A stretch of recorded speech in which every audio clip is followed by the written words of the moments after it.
Hello students, myself Dr. V. Bhogna. Today I deliver the lecture in macroeconomics, that is aggregate demand and aggregate supply. And the topic is very simple, that is average propensity to save. इससे पहले भी मैं before that I have also explained the two topic, that is average propensity to consume and marginal propensity to consume.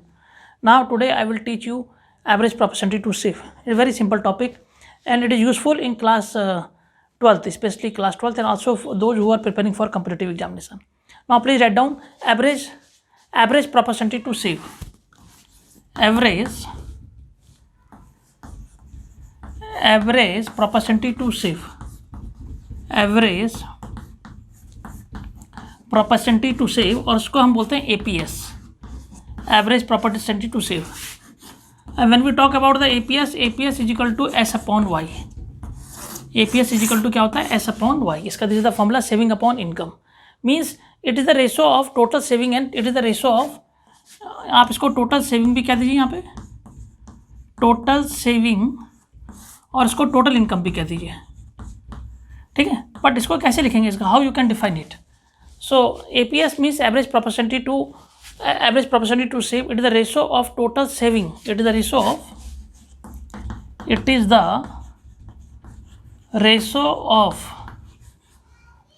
Ratio of total saving and total income.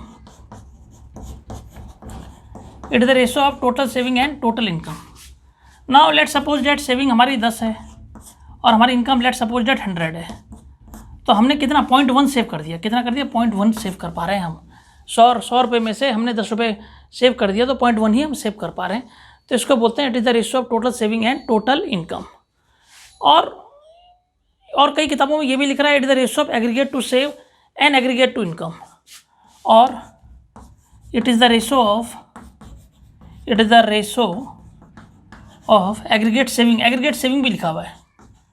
Aggregate saving कई किताबों में ये भी लिखा हुआ है. कई किताबों में लिखा है aggregate saving to what? Aggregate income. To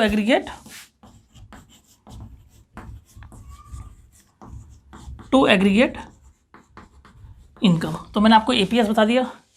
APS बोलते हैं saving upon income. It is the ratio of total saving और टोटल इनकम. हमारी कितनी इनकम है और हमने कितना पैसा सेव करा, उसको हम बोलते हैं APS. और हम इसको ये भी बोलते हैं it is the ratio of aggregate saving to aggregate income. ये मैंने स्टूडेंट्स को समझा दिया है. नाउ ये 1 नंबर का क्वेश्चन आएगा तो आपने 1 नंबर में ये लिखना है, डेफिनेशन लिखनी है और फॉर्मूला लिखना है, बस.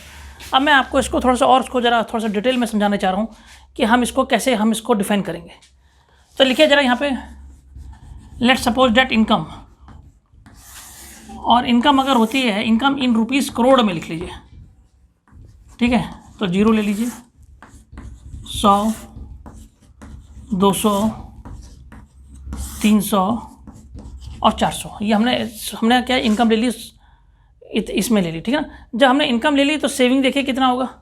सेविंग हमने लेट सपोज डेट हमने सेविंग, आपको पता है पॉजिटिव भी होता है, नेगेटिव भी होता है और 0 भी होता है. सेविंग -100, हमने -100 से ली, -100, -50, 0 और 50 और ये 100. इस तरीके से हमने क्या कर दिया, सेविंग ले लिया. तो जब सेविंग हमने ले लिया तो क्यों ना हम इसको अब APS निकाला जाए, न्यूमेरिकल करा जाए. APS तो ये ऐसी रहा, और APS मैंने कहा था आपको कितना, S upon Y, that is -50 upon 100. तो 1/2 -0.5 आ जाएगा, -0.5 आ गया. माइनस कितना आ गया, 0.5 आ गया. अगर आप इसको करेंगे 0/200 सेविंग अपॉन इनकम तो आपको 0 मिलेगा. अगर आप 50/300 करेंगे तो ये 0 क्या, 5 6 30 और 6, तो ये आ जाएगा 6 करीब, ये आ जाएगा 0.17. 6 से कम 6 7 40, 0.17 आ जाएगा, 0.17 आ जाएगा. अगर आप इसको लेंगे 100/4 दैट इज़ 0.25 आ जाएगा. तो ये आपका APS हो गया. ये आपका क्या हो गया, APS हो गया. अगर आप डायग्राम बनाना चाहेंगे तो डायग्राम आप देखिएगा, 0x और y, ये सेविंग हो गया और ये आपका क्या हो गया, इनकम हो गया. और ये देखिए, तो ये शो कर रहा है कि सेविंग यहाँ पे 0 भी होता है, यहाँ पे पॉजिटिव होता है और यहाँ पे क्या होता है, नेगेटिव होता है. सेविंग जो होता है पॉजिटिव, 0 और नेगेटिव भी होता है. ठीक है ना. और अगर हम इसको थोड़ा सा मिला दें और हम यहाँ पे लिख दें OM और यहाँ लिख दें A, तो क्या फॉर्मूला होता है इसका? मान लो APS is equal to saving, तो सेविंग कितना है? OM और कितना है? OM अपॉन OE, मीन्स आपकी कितनी इनकम है और आपने कितना पैसा सेव करा, that is known as APS। आपने टेबल समझ लिया, आपने डायग्राम समझ लिया, आपको पता चल गया कि यहाँ पे सेविंग जीरो है, यहाँ पे पॉजिटिव है और यहाँ पे क्या नेगेटिव है। तो सेविंग पॉजिटिव भी होता है, सेविंग जीरो भी होता है, सेविंग नेगेटिव भी होता है, आपको मालूम है। ठीक है, 3 चीज़ें मैंने आपको बता दी, पॉजिटिव, जीरो और नेगेटिव, और डायग्राम टेबल। अब इसके कुछ प्रॉपर्टीज़ पढ़ ले, क्योंकि स्टूडेंट्स को डीपली थोड़ा सा पढ़ना चाहिए, क्योंकि बीच में से क्वेश्चन पूछ लेते हैं कई बार बोर्ड में, और मैंने देखा है कि जब तक स्टूडेंट्स डीपली नहीं पढ़ेंगे फिर कोई फ़ायदा नहीं है। चैप्टर का नाम पता है, aggregate demand and aggregate supply है। CBSE में भी इंपॉर्टेंट है और ICSE में भी ये क्वेश्चन क्या बड़ा इंपॉर्टेंट है। अब आ जाइए जरा इसकी पहली प्रॉपर्टी पढ़ते हैं। फर्स्ट इसका प्रॉपर्टीज़ है, पहली प्रॉपर्टी इसकी ये है कि APS कैन नेवर बी 1 और more than 1।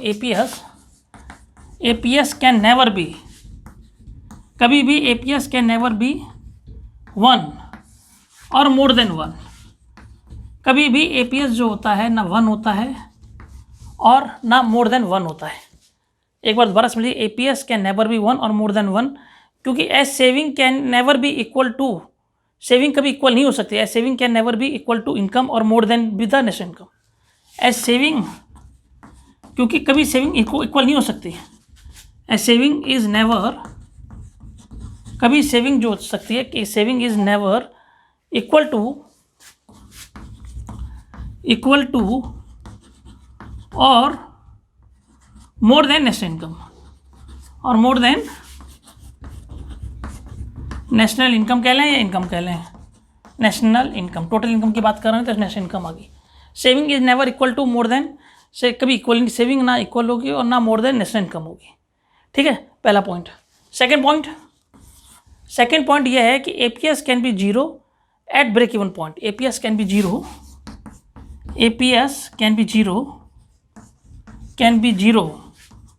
Eight break even point,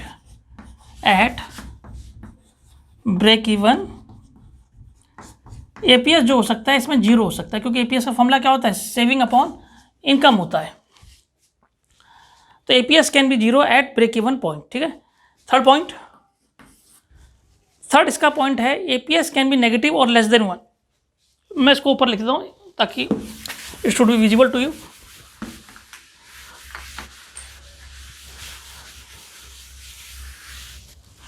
देखिए थर्ड पॉइंट इसका ये APS कैन बी नेगेटिव और less than 1। APS can be negative भी हो सकता है, और ये प्रॉपर्टी याद रखनी है आपने, और लेस देन 1 ऐसे भी पूछ सकते हैं CBSE में कि क्या APS कैन बी नेगेटिव हो सकता है, लेस देन 1, ट्रू और फॉल्स। तो आप लिखना, अगर ये क्वेश्चन आ जाए तो आप लिखना ट्रू, क्योंकि APS नेगेटिव भी हो सकता है और लेस देन 1 भी होता है, क्योंकि as income increases lower than BAP। क्यों ऐसा इसलिए होता है? क्योंकि जैसे जैसे इनकम बढ़ती है, lower than break even point at income, ये लिखे जरा, इसमें लिखे एज इनकम इंक्रीजेस,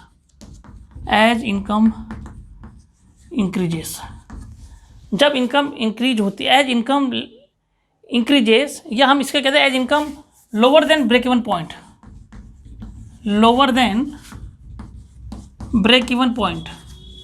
जब इनकम ब्रेक इवन पॉइंट से कम होगी, then APS is negative.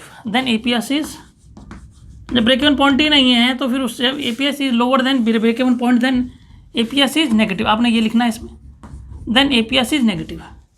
And और जब इनकम क्या होगी, when after break even point APS is less than 1, and after break even point के बाद, जो ब्रेक इवन पॉइंट के बाद जो होगा APS क्या होगा? लेस देन 1 होगा। APS is less than 1।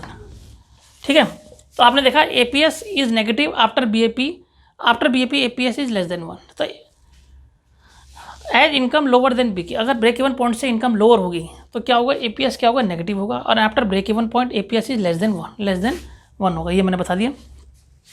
Last point students, इसमें ये एक आखिरी पॉइंट इसमें यह है कि APS rises with increase in income.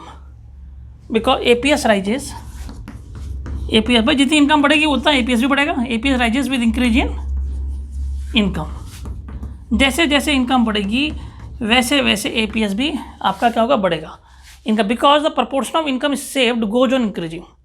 Because the proportion of, because क्यों, इसके पीछे कारण ये है कि because the proportional of income saved, जो आपने द प्रपोर्शनल ऑफ इनकम आपने सेव्ड करी, proportional of income saved goes on increasing, goes on increasing, goes on increasing. भाई जैसे जैसे इनकम बढ़ेगी तो सेविंग ज़्यादा होगी, वो क्या होगा, बढ़ता जाएगी, सेविंग भी क्या हो जाएगी, बढ़ती जाएगी।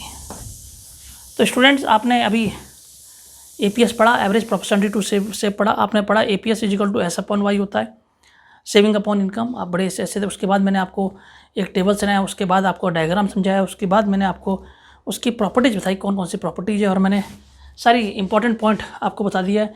APS can never B negative, can be negative, APS negative हो सकता है और लेस देन 1 हो सकता है, ये मैंने करवा दिया आपको। और इसको, इसमें से बोर्ड में क्वेश्चन आने की पूरी उम्मीद है कि कभी कभी एपीएस नहीं पूछते, कभी कभी बीच में से भी क्वेश्चन पूछ लेते हैं, तो उसको बड़ी अच्छी तरीके से आप स्टडी कीजिए। थैंक्स डॉक्टर वी भावना।